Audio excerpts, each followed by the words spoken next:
बड़ी बड़ी बातें कर रहे हैं।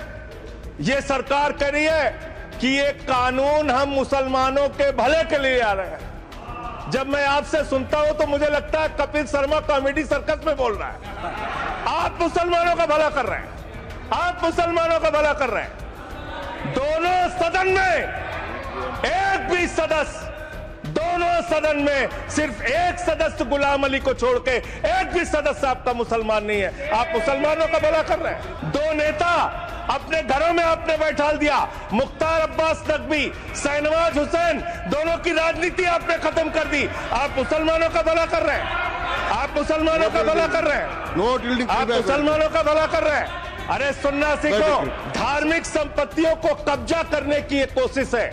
इसलिए इस बिल पर न हिंदू को खुश होना चाहिए, न सिख को खुश होना चाहिए, न ईसाई को खुश होना चाहिए, न जैन को खुश होना चाहिए, न बौद्ध को खुश होना चाहिए, क्योंकि नंबर सबका आएगा।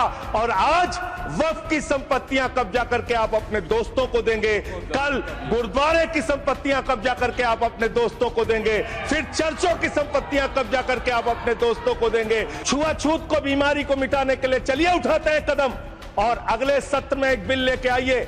जितने भी हिंदुओं की कमेटियां हैं, ट्रस्ट है, बोर्ड है, उन सारे ट्रस्ट और कमेटियों में 80% आरक्षण दलित, आदिवासी और पिछड़े हिंदुओं को दीजिए। मैं समर्थन करूंगा आपका, माला पहनाऊंगा आपको। आप पिछड़ों का भला करने की बात करते हैं, आप दलितों का भला करने की बात करते हैं। आपकी मातृ संस्था आरएसएस 100 साल तक आपने एक भी दलित, पिछड़ा और आदिवासी, एक भी महिला को आज तक आरएसएस का प्रमुख नहीं बनाया। आप दलितों और पिछड़ों और आदिवासियों की और किसी गलतफहमी में मत रहिए। आपको लोकसभा के चुनाव में मात्र 36% वोट मिला है। इस देश की 64% आबादी आज भी आपके खिलाफ है, आज भी आपके खिलाफ खड़ी है। किसी गलतफहमी में मत रहिए। बड़ी बड़ी सत्ता उखड़ गई और चली गई। आप तो वो लोग हैं जिन्होंने प्रभु श्री राम के मंदिर में भी घोटाला किया। मान्यवर, प्रभु श्री राम के मंदिर के जमीन में घोटाला किया। मैं कागज दूंगा सर, मैं कागज दूंगा। बंद कर दिया मैंने। ये लोग राम मंदिर में घोटाला करने वाले लोग हैं। राम मंदिर की जमीन का चंदा खाने वाले लोग हैं सर। ये लोग 2 करोड़ की जमीन 5 मिनट में 18 करोड़ में बेची सर इन लोगों ने। 16.5 करोड़ का घोटाला किया, 18.5 करोड़ में जमीन बेची। ये राम मंदिर में घोटाला करने वाले लोग हैं सर। मान्यवर, अरे प्रभु श्री राम के नाम का पैसा खाते हो तुम लोग। अरे बैठ जाओ, राम मंदिर का पैसा खाते हो। अरे राम मंदिर में घोटाला करते हो, बैठो। अरे राम मंदिर का चंदा खाते हो। अरे चंदा चोरो बैठो, चंदा चोरो बैठो। श्री संजय सिंह दोनों ही कह रहे एक दूसरे को। धन्यवाद मान्यवर, आपने एक अत्यंत महत्वपूर्ण बिल पे मुझे अपनी बात कहने का मौका दिया। मैं जैसे उदय प्रताप जी की चंद पंक्तियों से अपनी बात शुरू करूंगा। न मेरा है न तेरा है, ये हिंदुस्तान सबका है। नहीं समझी गई ये बात तो नुकसान सबका है। न तेरा है न मेरा है, ये हिंदुस्तान सबका है। नहीं समझी गई ये बात तो नुकसान सबका है। जो आकर मिल गई इसमें वो दिखलाई नहीं देती, जो नदियां मिल गई इसमें वो दिखलाई नहीं देती। महासागर बनाने में मगर एहसान सबका है। महासागर बनाने में मगर एहसान सबका है। मान्यवर, हम लोग बचपन से एक शब्द सुनते आए, सरकार माई बाप। सरकार माई बाप यानी कि जो सरकार होती है वो लोगों की माई बाप होती है। मां की तरह ख्याल रखती है, पिता की तरह ख्याल रखती है। लेकिन अगर कोई सरकार अपने बच्चों को उसका गला घोटने पे उतारू हो जाए तो वो फिर सरकार निष्पक्ष सरकार नहीं है। नहीं है मान्यवर, वो सौतेली मां है, वो सौतेली मां है, उसका व्यवहार सौतेला है। और आज आप जो काम कर रहे हैं इस बिल के माध्यम से, आप बाबा साहब डॉक्टर भीमराव अंबेडकर जी के द्वारा लिखे गए संविधान की हत्या कर रहे हैं। और ये बात मैं इसलिए कह रहा हूं कि बाबा साहब डॉक्टर भीमराव अंबेडकर जी ने संविधान की धारा 26 में लिखा, धार्मिक मामलों के प्रबंधन की स्वतंत्रता, धार्मिक एवं धर्मार्थ उद्देश्यों के लिए संस्थाओं की स्थापना एवं रखरखाव करना, धर्म के मामलों में अपने स्वयं के मामलों का प्रबंधन करना, चल एवं अचल संपत्ति का स्वामित्व एवं अधिग्रहण करना तथा ऐसी संपत्ति का कानून के अनुसार प्रशासन करना। यह अधिकार आपने नहीं दिया, यह अधिकार किसी भारतीय जनता पार्टी के लोगों ने नहीं दिया, यह अधिकार बाबा साहब डॉक्टर भीमराव अंबेडकर जी के द्वारा लिखे गए भारत के संविधान ने दिया। मानकर और आप उस संवैधानिक अधिकार को छीन रहे हैं एक गैर संवैधानिक बिल लाके। क्या क्या लिखा इस कानून के अंदर आपने, किस तरीके से आपने इस संविधान की हत्या करने का काम किया। आप बड़ी बड़ी बातें कर रहे हैं। यह सरकार कह रही है कि ये कानून हम मुसलमानों के भले के लिए आ रहे हैं। जब मैं आपसे सुनता हूं तो मुझे लगता है कपिल शर्मा कॉमेडी सर्कस में बोल रहा है। आप मुसलमानों का भला कर रहे हैं, आप मुसलमानों का भला कर रहे हैं। दोनों सदन में एक भी सदस्य, दोनों सदन में सिर्फ एक सदस्य गुलाम अली को छोड़ के एक भी सदस्य आपका मुसलमान नहीं है। आप मुसलमानों का भला कर रहे हैं, आप मुसलमानों का भला कर रहे हैं। पूरी सरकार में एक मंत्री आपका मुसलमान नहीं है, आप मुसलमानों का भला कर रहे हैं। दो नेता अपने घरों में आपने बैठा दिया, मुख्तार अब्बास नकवी, शाहनवाज हुसैन, दोनों की राजनीति आपने खत्म कर दी। आप मुसलमानों का भला कर रहे हैं, आप मुसलमानों का भला कर रहे हैं, आप मुसलमानों का भला कर रहे हैं। अरे सुनना सीखो पहले। मान्यवर, मैं इनके इस कानून में क्या क्या लिखा हुआ है, क्या क्या कहा है इन्होंने। बिल्डिंग बैठ जाए, कृपया गुलाम अली जी बैठ जाए। धार्मिक संपत्तियों को ये बिल कब्जा करने की नापाक कोशिश है। इतनी और धार्मिक संपत्तियों को सदन में इतनी कब्जा करने के लिए सदन में इतनी शांति है कि आराम से आप बोलोगे तो आराम से बोल रहा हूं सर। हाँ। आप बैठे हैं तो आपको देख के वैसे ही आराम आ जाता है। आपको देख के मैं वैसे ही आराम में रहता हूं सर। आप जब है आपका संरक्षण है तो आराम से ही बोल रहा हूं। बोलिए। मान्यवर, धार्मिक संपत्तियों को कब्जा करने की एक कोशिश है। इसलिए इस बिल पर न हिंदू को खुश होना चाहिए, न सिख को खुश होना चाहिए, न ईसाई को खुश होना चाहिए, न जैन को खुश होना चाहिए, न बौद्ध को खुश होना चाहिए, क्योंकि नंबर सबका आएगा। और आज वक्फ की संपत्तियां कब्जा करके आप अपने दोस्तों को देंगे, कल गुरुद्वारे की संपत्तियां कब्जा करके आप अपने दोस्तों को देंगे, फिर चर्चों की संपत्तियां कब्जा करके आप अपने दोस्तों को देंगे, फिर बौद्धों की संपत्तियां कब्जा करके आप अपने दोस्तों को देंगे, फिर जैनों की संपत्तियां कब्जा करके आप अपने दोस्तों को देंगे, फिर मंदिरों की जमीनें कब्जा करके आप अपने दोस्तों को देंगे। आप तो वो लोग हैं जिन्होंने प्रभु श्री राम के मंदिर में भी घोटाला किया। मान्यवर, प्रभु श्री राम के मंदिर के जमीन में घोटाला किया। मैं कागज दूंगा सर, मैं कागज दूंगा। कर दिया मैंने। ये लोग राम मंदिर में घोटाला करने वाले लोग हैं, राम मंदिर की जमीन का चंदा खाने वाले लोग हैं सर। ये लोग 2 करोड़ की जमीन 5 मिनट में 18 करोड़ में बेची सर इन लोगों ने। 16.5 करोड़ का घोटाला किया, 18.5 करोड़ में जमीन बेची। ये राम मंदिर में घोटाला करने वाले लोग हैं सर। मान्यवर, अरे प्रभु श्री राम के नाम का पैसा खाते हो तुम लोग। अरे बैठ जाओ, राम मंदिर का पैसा खाते हो। अरे राम मंदिर में घोटाला करते बैठो। अरे राम मंदिर का चंदा खाते हो। अरे चंदा चोरो बैठो, चंदा चोरो बैठो, चंदा चोरो बैठो, बैठो चंदा चोरो, चंदा चोरो बैठ जाओ। चंदा चोरो तुम लोग चंदा चोरो, चंदा चोरो तुम लोग, चंदा चोरो, चंदा चोरो, चंदा चोरो बैठो। 1 मिनट को प्लीज। चंदा चोरो बैठो। सभापति महोदय, Shri Gajendra Singh ji. Sir, I am not dealing sir, I am not dealing. सदस्य ने चंदा चोरी किया इन्होंने सर, राम का पैसा खाया करने वाले राम का पैसा खाया सर इन्होंने। राम मंदिर का पीछे, राम मंदिर में चंदा चोरी किया इन्होंने। चंदा चोर है सर ये लोग। इन्होंने प्रभु श्री राम का चंदा खाया। कृपया बैठ जाए। चंदा चोरी किया सर। कृपया बैठ जाए।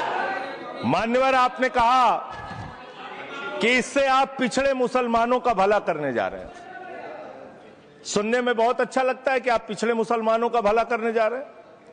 आपने इसमें कहा कि आप महिलाओं का भला करने जा रहे हैं। सुनने में बहुत अच्छा लगता है कि आप महिलाओं का भला करने जा रहे हैं, लेकिन ये सरकार और यहां पे इस समय मंत्री जी नहीं है, मैं उनसे पूछना चाहता हूं, आप देश को और सदन को गलत जानकारी क्यों दे रहे हैं? मानवर 2013 के वक्फ बिल में जो भारतीय जनता पार्टी की सहमति और सहयोग से पास हुआ, उसमें भी महिलाओं के लिए आरक्षण था। मना कर दीजिए कि नहीं था, मना करिए कि हम गलत बोल रहे हैं।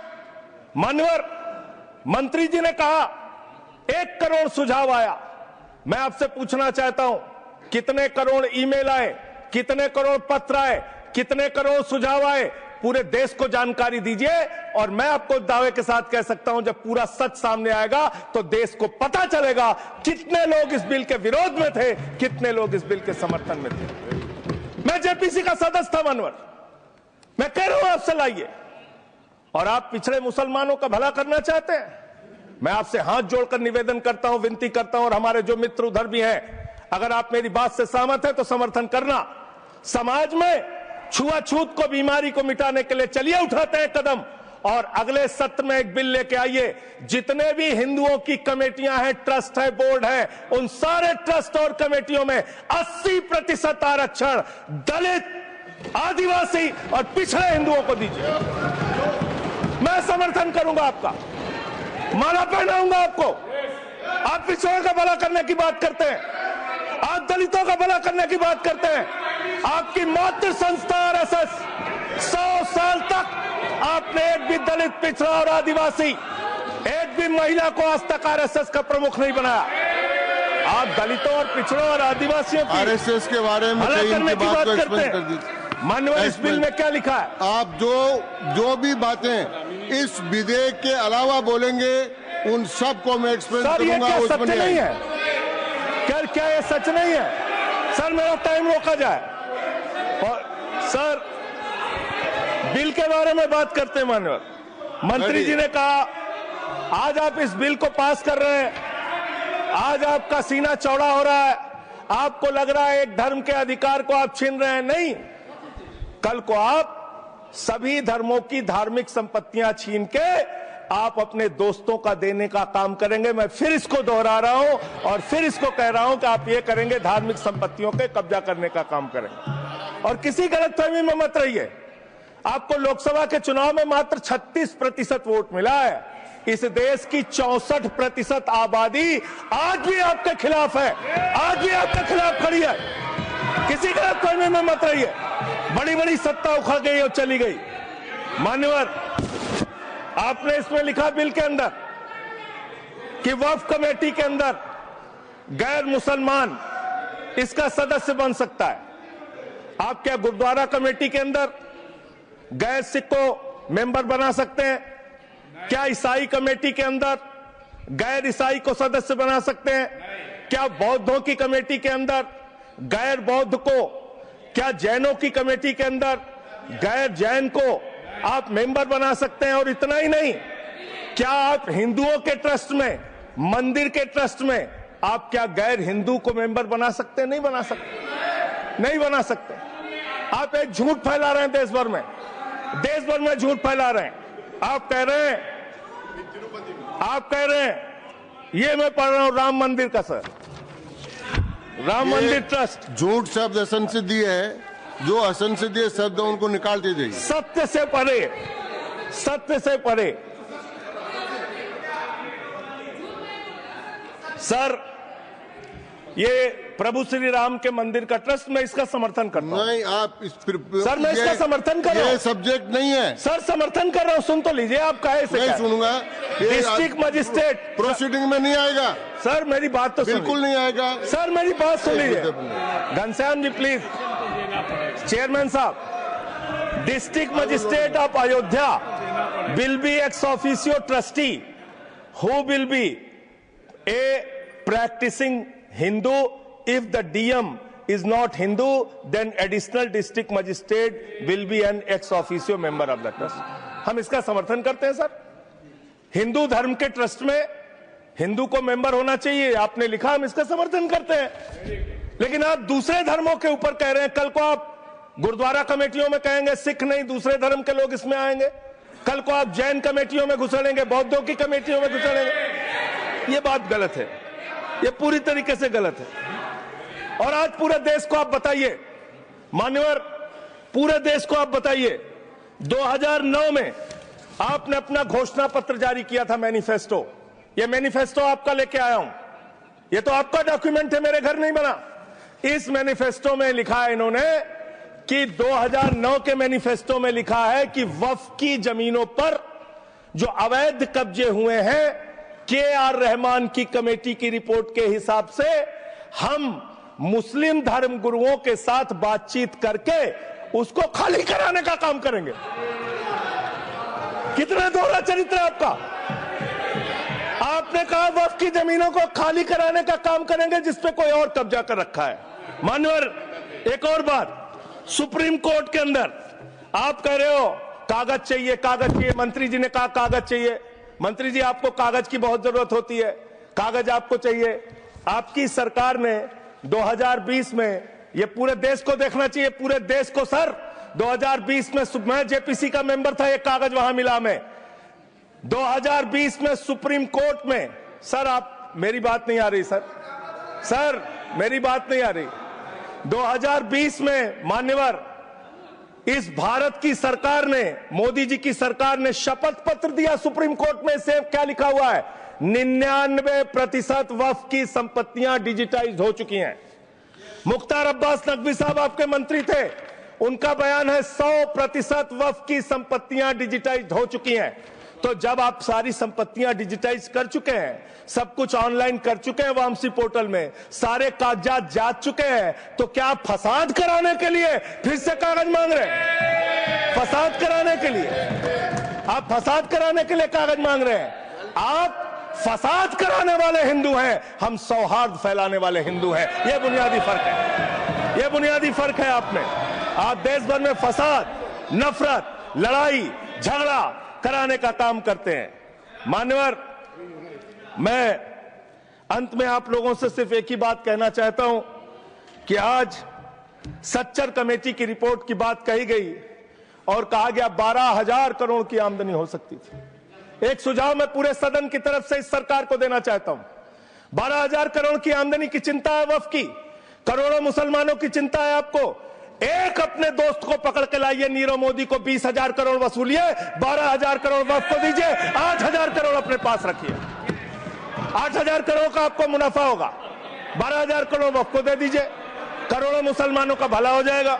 मान्यवर, अंतिम बात कह के आपने कहा सच्चर कमेटी की रिपोर्ट से 12,000 करोड़ की आमदनी की बात कही गई है। अर्ध सत्य मत बोलिए, पूरा सत्य बोला कीजिए। सुविधाजनक सत्य मत बोलिए, पूरा सच बोला कीजिए। मंत्री जी, इसमें लिखा हुआ है सच्चर कमेटी की रिपोर्ट में कि भारत की सरकार ने, राज्यों की सरकार ने अलग अलग राज्यों में, अलग अलग जगहों पे 365 वक्फ की संपत्तियां कब्जा कर रखी हैं। आप उसके बारे में नहीं बताते, आप अर्ध सत्य बोलते हैं। मैं तो जेपीसी का मेंबर रहा हूं, मुझे सब पता है। तो इसलिए मान्यवर, आप फैला रहे हैं झूठ। ट्रिब्यूनल के फैसले, बस खत्म सर, खत्म। असत्य, सत्य से परे मान्यवर, सत्य से परे मान्यवर।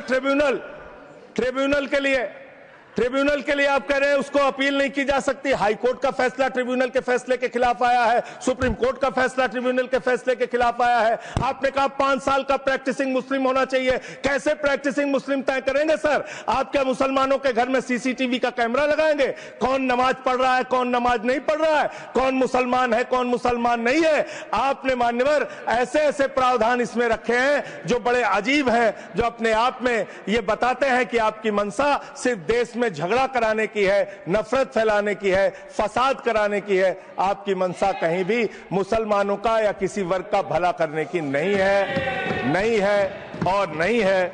बस एक अंतिम बात कह के अपनी बात समाप्त करूंगा।